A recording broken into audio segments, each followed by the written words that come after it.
They called him useless until the spirits chose him to save the kingdom. Long before the drought came to Agbọn-Igi, before the rivers became dry, before mothers started crying over empty pots, there was a boy the village wished had never been born. His name was Ayanfẹmi, and from the day he entered the world, people looked at him like trouble. Agbọn-Igi was the kind of village where everybody knew everybody's business. The old woman sold roasted corn beside the market square. Children ran barefoot through the red sand. Farmers woke before sunrise, and the sound of pestles hitting mortars echoed every morning like village music. But behind all that peace, the people feared signs. They feared omens. And on the night Ayanfẹmi was born, the moon broke into darkness. Clouds covered the sky. Thunder rumbled without rain. Even the village dogs refused to bark. The old midwife, Mama Sade, still remembered that night many years later. She would sit outside her hut and shake her head slowly. "That child came with something heavy behind him," she used to whisper. Ayanfẹmi's mother labored through the night. Her sweat covered her body. Her cries filled the compound while the wind beat violently against the bamboo walls. Outside, her father paced up and down angrily. Ogundele was not an ordinary man. He was one of the strongest hunters in Agbọn-Igi. Tall, feared, respected.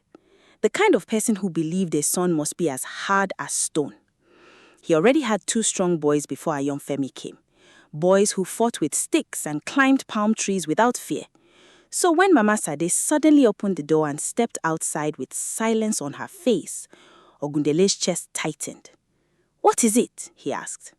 The old woman hesitated. Then she said quietly, "The child lives, but the signs are not good." Ogundele frowned immediately. "What signs?" Mama Sade looked at the dark sky. The moon disappeared during birth. Silence. Even the wind seemed to stop moving.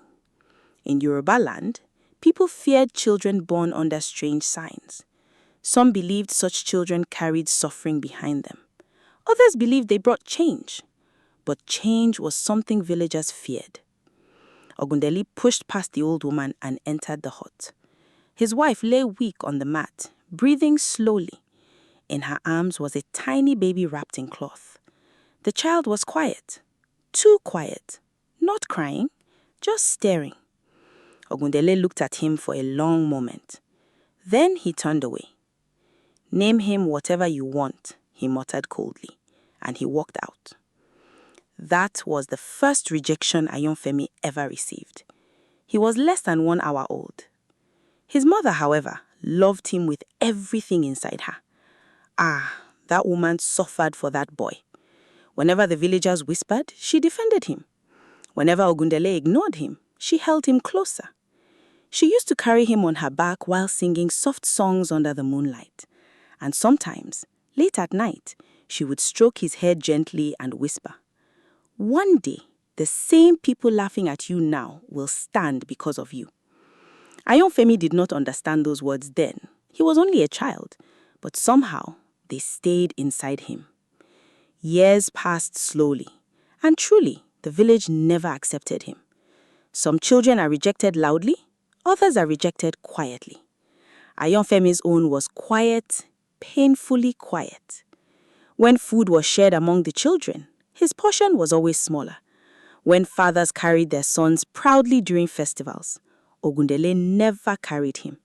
When villagers greeted his brothers warmly, they barely looked at him. Even his own brothers mocked him openly, especially Adegoke.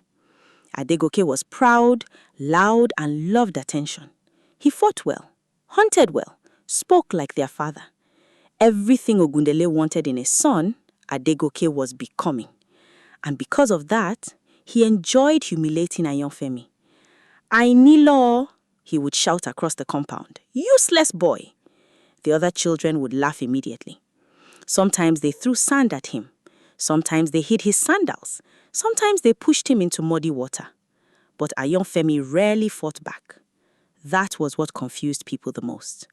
The boy simply endured things quietly. One afternoon, when he was about 10 years old, he sat behind the hut carving patterns into a piece of wood he found near the river. Carefully, patiently, his small fingers moved slowly across the surface. Then Adegoke appeared with two other boys. They watched him for a moment before bursting into laughter. "See this one," Adegoke mocked. "Other boys are learning hunting. You are here, drawing flowers on wood like a village woman." The boys laughed harder. Ayanfẹmi kept carving quietly. That annoyed Adegoke even more. He walked closer and kicked the wood from Ayanfẹmi's hands. The carving landed in dirty water. "You hear me when I'm talking to you?" Adegoke snapped. Slowly, Ayanfẹmi stood up. His eyes were calm. "The wood was almost finished," he said softly. Adegoke scoffed. "What will carving do for you? Can it kill a boar? Can it protect the village?" Ayanfẹmi looked at the muddy carving for a moment, then he answered quietly. "No, but not everything powerful must destroy something." The boys fell silent briefly. Not because they agreed, but something about the way he spoke felt strange for a child. Adegoke quickly pushed him, hard, "Mad boy," and they left laughing. That evening, Ayanfẹmi washed the carving carefully and continued working on it under fading sunlight. That was who he was. Even when life broke things around him, he still tried to repair them quietly. But the hardest pain in his life was not the village, it was his father. Ogundele never beat him often. Honestly, sometimes beating would have been easier. What broke Ayanfẹmi slowly was the absence, the coldness, the feeling that no matter what he did, his father had already decided his worth. During family meals, Ogundele spoke proudly to his older sons about hunting and strength. Ayanfẹmi would sit silently at the edge, eating slowly. Sometimes Ogundele spoke about him like he wasn't even there. "This boy's spirit is weak," he once said openly. "A man must carry fire inside him." Ayanfẹmi lowered his eyes and kept eating. But his mother noticed. She always noticed. That night, she found him outside staring at the stars. "You heard your father," she said gently. Ayanfẹmi nodded slowly. "Am I truly weak?" Aduni's face broke immediately. She sat beside him and pulled him close. "No," she whispered firmly. "You are soft, and people confuse softness for weakness." Tears gathered in her woman's eyes. "Promise me something." "What?" "No matter how this world treats you, do not let it turn your heart into stone." Ayanfẹmi nodded quietly, and for the first time that night, he smiled. Small, but real. Sadly, peace did not stay long inside that house. Not long after, sickness entered the village. A fever spread through Agbọn-Igi during the rainy season. Many survived, some did not. Aduni became weaker every day. At first, she still walked around. Then she stopped leaving her mat. Then one morning, she could no longer stand. Ayanfẹmi stayed beside her constantly, fetching water, cleaning cloths, cooking herbs, sleeping on the floor near her mat. Ogundele barely entered the room. Maybe the pain was too much. Maybe guilt already lived inside him. But Ayanfẹmi noticed. One night, while rain beat softly outside, Aduni called him closer. Her breathing was very weak, very weak. "Ayanfẹmi." "Yes, Mama." She touched his face gently. "You must not hate them." Tears filled the boy's eyes immediately. "Don't leave me." The woman smiled painfully. "Listen to me." Her voice trembled. "One day, people will see what heaven placed inside you." She coughed weakly. "But promise me." Ayanfẹmi held her hand tightly. "Promise me your heart will remain clean." The boy nodded while crying. "I promise." Aduni smiled softly. Then she whispered something he never forgot for the rest of his life. The child nobody wants sometimes becomes the child heaven chooses. Those were the last clear words she ever spoke. By morning, she was gone. And just like that, Ayanfẹmi became completely alone. If you've made it this far, like the video and subscribe so you don't miss what's coming next. Where are you watching from? Drop your country in the comments. Your support keeps these stories alive. Now, let's get back to the story. After Aduni died, silence entered Ayanfẹmi's life completely. Not ordinary silence, the kind that follows somebody everywhere, the kind that sits beside you while you eat, the kind that waits for you when everybody else has gone to sleep. For many days after the burial, the boy moved around like a shadow inside Ogundele's compound. Nobody really spoke to him. Nobody asked if he had eaten. Even the women who used to pity him slowly stopped checking on him. In African villages, grief does not wait for anybody. Life continues quickly. Farms still need attention. Markets are still open. Children still run around laughing. But Ayanfẹmi, he changed after his mother died. The little smile that sometimes escaped his face disappeared completely. Now he spoke even less. Every morning before sunrise, he fetched water from the stream, swept the compound, washed clothes, and fed the goats before anybody else woke up. And somehow, people still complained. One afternoon, Adegoke returned angrily from hunting and threw his dirty spear near the hut. "Ayanfẹmi," he shouted. The boy rushed over immediately. "Yes, brother. Wash this thing properly. There's blood on it." Ayanfẹmi picked up the spear quietly. But as he turned to leave, Adegoke spoke again. "And don't touch the sharp edge this time. Last time, you cleaned it like a woman polishing cooking pots." The other young hunters laughed loudly. Ayanfẹmi nodded once. "All right." That answer irritated Adegoke more than anger would have. "You always talk like an old man," he hissed.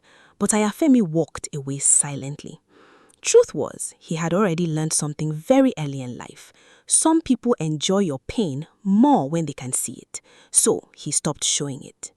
That evening, while washing the spear near the stream, Ayanfẹmi noticed something strange. The water level had reduced. At first, he thought maybe the villagers had fetched too much water earlier. But when he touched the wet sand near the edge, it felt unusually warm. He frowned slightly. Then he looked up at the sky. No birds. Even the air felt somehow dry. Quietly, he stored the observation inside his mind. That was another thing people never knew about him. Ayanfẹmi observed everything. The movement of ants before rain, the sound frogs made before storms, the direction the smoke traveled during the harmattan. He paid attention to small things because small things were the only things that never rejected him. At night, while others slept, he often sat alone outside carving wood by moonlight. Not because he wanted money, not because anybody taught him, it simply calmed the storm inside him. His fingers created bowls, symbols, tiny animals, and strange patterns that looked almost alive. Sometimes he carved the faces of people, sometimes trees, sometimes things he saw only in dreams. And strangely, the more pain he carried inside him, the better his carvings became. One particular night, as crickets sang loudly outside, somebody approached quietly behind him. "Ayanfẹmi?" He turned. It was Morinikeji. The little orphan girl stood there holding a small calabash. She was thin, small for her age, but her eyes were always bright. Unlike other children, she never mocked him. Nobody even knew why she liked following him around. "My aunt sent me to give you this," she said softly. Inside the calabash was leftover pa, still warm. Ayanfẹmi blinked in surprise. "For me?" The girl nodded proudly. "You didn't eat today." The boy looked down quietly. Truthfully, he had not eaten since morning, but nobody noticed except her. "Thank you," he whispered. Morinikeji sat beside him immediately. "What are you carving?" He showed him the piece of wood. It was the shape of a bird. The girl's eyes widened. "You made this?" Ayanfẹmi nodded. "It's beautiful," she whispered. The boy looked away awkwardly. Nobody had ever called his work beautiful before. Morinikeji studied the carving carefully. "Sometimes I think the trees talk to you." Ayanfẹmi almost smiled. "Why would you think that?" "Because your carvings look alive." Silence settled gently between them. Then the little girl suddenly asked, "Why does your father hate you?" The question entered the air heavily. Ayanfẹmi stopped moving. For a moment, even the night insects seemed quieter. Finally, he answered softly, "I don't know." Morinikeji frowned. "My mother used to say people fear what they don't understand." Ayanfẹmi looked at her. "And what am I?" The girl shrugged innocently. "Maybe something important." Those words stayed with him long after she left that night. Maybe because they were simple. Maybe because they were the first hopeful words anybody his age had ever spoken to him. Days turned to weeks, and slowly, Agbọn-Igi began changing. The elders noticed it first. The soil became harder. Palm trees stopped producing healthy fruits. The stream reduced more each day. Farmers started returning home frustrated. Seeds refused to grow properly. Then one morning, panic spread across the village. A section of cassava farmland had dried overnight, completely. Leaves turned grey. Stems bent lifelessly. It looked unnatural. The women began whispering immediately. Bad spirits, punishment, ancestral anger. In villages like Agbọn-Igi, people respected signs, and this one felt dangerous. That evening, the council of elders gathered at the shrine. Drums echoed through the village, while smoke from burning herbs rose into the dark sky. Everybody waited anxiously for answers. Ayanfẹmi stayed far from the crowd as usual, but he listened carefully. The oldest priest, Baba Alaro, entered trance before the sacred fire. His body trembled violently. Then suddenly, he shouted, "The land is hungry." Fear spread immediately across the gathering. Women held their children tightly. Men exchanged worried looks. Baba Alaro's voice deepened strangely. "The earth remembers rejection." Silence. "The spirits are angry." Ogundele stepped forward boldly. "What must we do?" The old priest's eyes remained closed. Then slowly he spoke. "The one abandoned by men," his voice echoed like distant thunder, "shall be the bridge between earth and sky." Murmurs spread immediately. Nobody understood. The elders exchanged confused glances. Ogundele frowned deeply. "What does that mean?" But Baba Alaro suddenly collapsed. The meeting ended in fear and confusion. That night, nobody slept peacefully in Agbọn-Igi. And outside his small goat shed, Ayanfẹmi sat alone under the stars, thinking. The priest's words repeated inside his mind. "The one abandoned by men."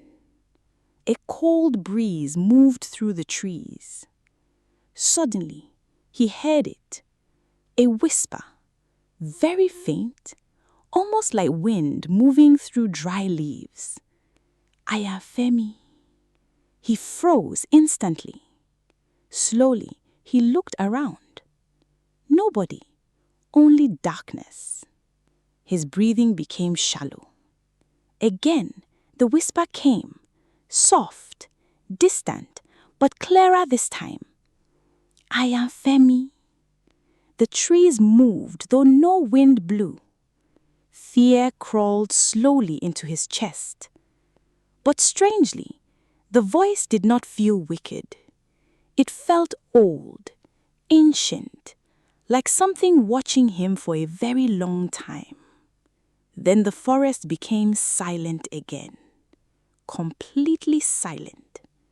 Ayanfẹmi stared into the darkness for a long moment, and somewhere deep inside him, for the first time in his life, he felt like something beyond this world knew his name. End of part 1. Part 2 coming next. If this story touched you, subscribe to Nexoface Stories. Like this video. Share with someone who needs to see this. Comment and tell us, where are you watching from? More powerful African stories are coming. Don't miss the next one.